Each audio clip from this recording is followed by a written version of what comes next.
ಮೊದಲನೇದಾಗಿ ಕುಂಭರಾಶಿಗೆ ಹೇಳ್ತಾ ಬರ್ತೀನಿ. ಯಾಕಂದರೆ ಕುಂಭರಾಶಿಗೆ ಈ 13ನೇ ತಾರೀಕು ನಿನ್ನೆಯಿಂದನೇ ಗ್ರಹಗಳು ಬದಲಾಗ್ತಾ ಹೋಗಿದ್ದಾವೆ. ಎಲ್ಲ ಗ್ರಹಗಳು ಕೂಡ ವ್ಯಯಸ್ಥಾನಕ್ಕೆ ಬರ್ತಾ ಇದ್ದಾವೆ. ಹಾಗಾಗಿ ಕುಂಭರಾಶಿಯವ್ರ ಮನೇಲಿ ತುಂಬ ಜಗಳ, ಫ್ಯಾಮಿಲಿ ಪ್ರಾಬ್ಲಮ್ಮು, ಮತ್ತು ಯಾವುದಾದ್ರೂ ಪ್ರಾಪರ್ಟಿಯಿಂದ ಕಿರಿಕಾಗೋದು, ಮತ್ತು ಕುಟುಂಬದ ಜಗಳ ಜಾಸ್ತಿ ಆಗ್ತಾ ಹೋಗುತ್ತೆ. ಮತ್ತು ಈ ಕುಂಭರಾಶಿಗೆ 5 ಗ್ರಹಗಳು ಕೂಡ ವ್ಯಯಸ್ಥಾನಕ್ಕೆ ಬಂದಿರೋದ್ರಿಂದ ಅದು ಕುಂಭ ಮತ್ತು ಮಕರ ಬಂದು ಮಕರ ರಾಶಿಗೆ ಸೂರ್ಯನ ಒಂದು ಆಗಮನದಿಂದ ಎಲ್ಲೋ ಒಂದು ಕಡೆ ಕೋರ್ಟು, ಕೇಸು, ಜೈಲು, ಬಂಧನ ಇದೆಲ್ಲವೂ ಕೂಡ ಆಗ್ತಾ ಹೋಗುತ್ತೆ ಕುಂಭರಾಶಿಯವರಿಗೆ. ಈ ಒಂದು ತಿಂಗಳು ಕುಂಭರಾಶಿಯವರು ತುಂಬ ಕೇರ್ಫುಲ್ ಆಗಿರಬೇಕಾಗುತ್ತೆ.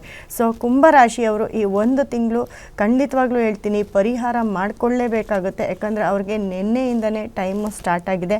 ಹಾಗಾಗಿ ಎಲ್ಲೋ ಒಂದು ಕಡೆ ನೀವು ಇಷ್ಟಪಡೋರು ಅಥವಾ ಅವ್ರ ಜೊತೆ ಜಗಳ ಆಡೋದು ಅಥವಾ ಅವರಿಂದ ದೂರ ಆಗೋದು, ಕೆಟ್ಟ ಮಾತುಗಳಲ್ಲಿ ನೀವು ಸಿಕ್ಕಾಕೊಳ್ಳೋದು, ಮನಸ್ಸು ನೊಂದ್ಕೊಳ್ಳೋದು, ಕುಟುಂಬದಲ್ಲಿ ಕೂಡ ತುಂಬ ಪ್ರಾಬ್ಲಮ್ ಆಗೋದು, ಇದೆಲ್ಲ ಕೂಡ ಆಗುತ್ತೆ. ಕುಂಭರಾಶಿಯವರು ತುಂಬ ಕೇರ್ಫುಲ್ ಆಗಿರಿ. ಈ ಒಂದು ತಿಂಗಳು ನೀವು ತುಂಬ ಕೇರ್ಫುಲ್ ಆಗಿದ್ದರೆ ಖಂಡಿತ ಒಂದು ತಿಂಗಳಾದಮೇಲೆ ನಂತರ ತಿಂಗಳಲ್ಲೂ, ಯಾಕಂದರೆ ಸೂರ್ಯ ಕೂಡ ಕುಂಭರಾಶಿಗೆ ಬಂದಾಗ ಅಲ್ಲೂ ಕೂಡ ಅದು ಈ ಸತತ ಈ 3 ತಿಂಗಳು ಯಾವುದಾದ್ರೂ ಒಂದು ಕೇಸು, ಕೋರ್ಟು ಪ್ರಾಬ್ಲಮಲ್ಲಿ ಸಿಕ್ಕಾಕೊಳ್ಳೋದು ಖಂಡಿತ ಆಗುತ್ತೆ. ಆ ಒಂದು ಕೋರ್ಟು, ಕೇಸು, ಪ್ರಾಬ್ಲಮ್ಮು, ಸ್ಟೇಷನು, ಈ ಥರ ಕೆಲವೊಂದು ವೈಯಕ್ತಿಕ ವಿಚಾರ ಆಗಿರ್ಬೋದು, ಕುಟುಂಬದ ಸಮಸ್ಯೆ ಆಗಿರ್ಬೋದು, ಇದನ್ನು ತುಂಬ ಎದುರಿಸ್ಬೇಕಾಗತ್ತೆ.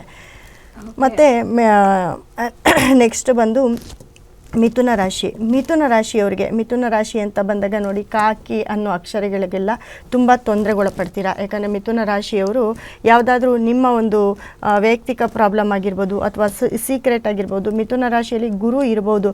ಆದರೆ ನಿಮಗೆ ಅಷ್ಟಮದಲ್ಲಿ ಎಲ್ಲ ಗ್ರಹಗಳು ಕೂಡ ಈ ಮಕರ ಸಂಕ್ರಾಂತಿಯಿಂದ ಎಲ್ಲ ಗ್ರಹಗಳು 8ನೇ ಮನೆಗೆ ಬಂದಾಗ ಖಂಡಿತ ಮಿಥುನ ರಾಶಿಯವರಿಗೆ ಏನಾದರೂ ಒಂದು ಆಘಾತಕರ ವಿಷಯಗಳನ್ನು ಕೇಳೋದು ಅಥವಾ ಯಾವುದಾದ್ರೂ ಒಂದು ನಿಮ್ಮ ಮನೆಯಲ್ಲಿ ನೀವು ಓಡಾಡಬೇಕಾದ್ರೆ ಅಥವಾ ನಿಮ್ಮ ಕುಟುಂಬದವರು ಕೂಡ ಎಲ್ಲೋ ಹೋಗಬೇಕಾದ್ರೆ ಸಣ್ಣ ಒಂದು ಪೆಟ್ಟು ಬಿದ್ದರೆ ಅದು ದೊಡ್ಡದಾಗಿ ಪರಿಣಮಿಸುವಂಥ ಒಂದು ಕೆಲಸ ಆಗ್ತಾ ಹೋಗುತ್ತೆ.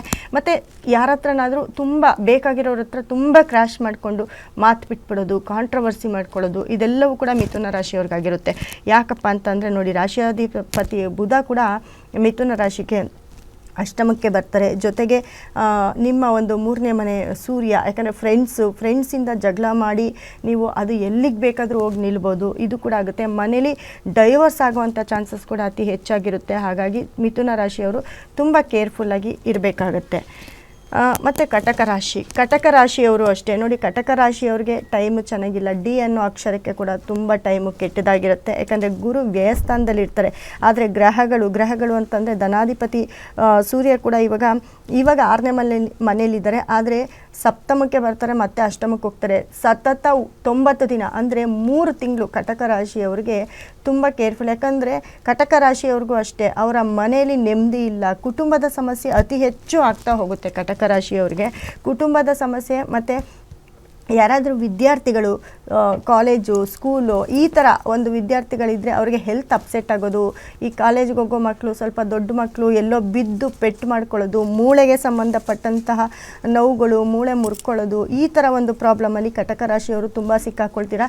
ತುಂಬ ಕೇರ್ಫುಲ್. ಏನೂ ಇಲ್ಲ, ಸಣ್ಣದಾಗಿ ಒಂದು ಜಾರ್ ಬಿದ್ದರೂ ಕೂಡ ಕಾಲು ಪೆಟ್ಟಾಗುವಂಥ ಚಾನ್ಸಸ್ಸು, ಕೈ ಪೆಟ್ಟಾಗುವಂಥ ಚಾನ್ಸಸ್ಸು ಅತಿ ಹೆಚ್ಚಿರುತ್ತೆ. ಕಟಕ ರಾಶಿಯವರು ತುಂಬ ಕೇರ್ಫುಲ್ಲಾಗಿರಬೇಕಾಗುತ್ತೆ. ಪರಿಹಾರವನ್ನು ಮಾಡ್ಕೊಳ್ಬೇಕಾಗುತ್ತೆ. ಯಾಕಂದರೆ ಸತತ ಈ 3 ತಿಂಗಳು ಅಂತಂದರೆ ಸೂರ್ಯನ ಒಂದು ಬದಲಾವಣೆ ಮೀನರಾಶಿಗೆ ಬರೋವರೆಗೂ, ಮೀನರಾಶಿಯಿಂದ ಮೇಷರಾಶಿಗೆ ಬರೋವರೆಗೂ ಈ ಪ್ರಾಬ್ಲಮ್ಮು ತಪ್ಪಿದ್ದಲ್ಲ. ಯಾಕಂದರೆ ಎಲ್ಲ ರಾಶಿಗಳಿಗೂ ಇದು ಕನೆಕ್ಟ್ ಆಗ್ತಾ ಹೋಗುತ್ತೆ.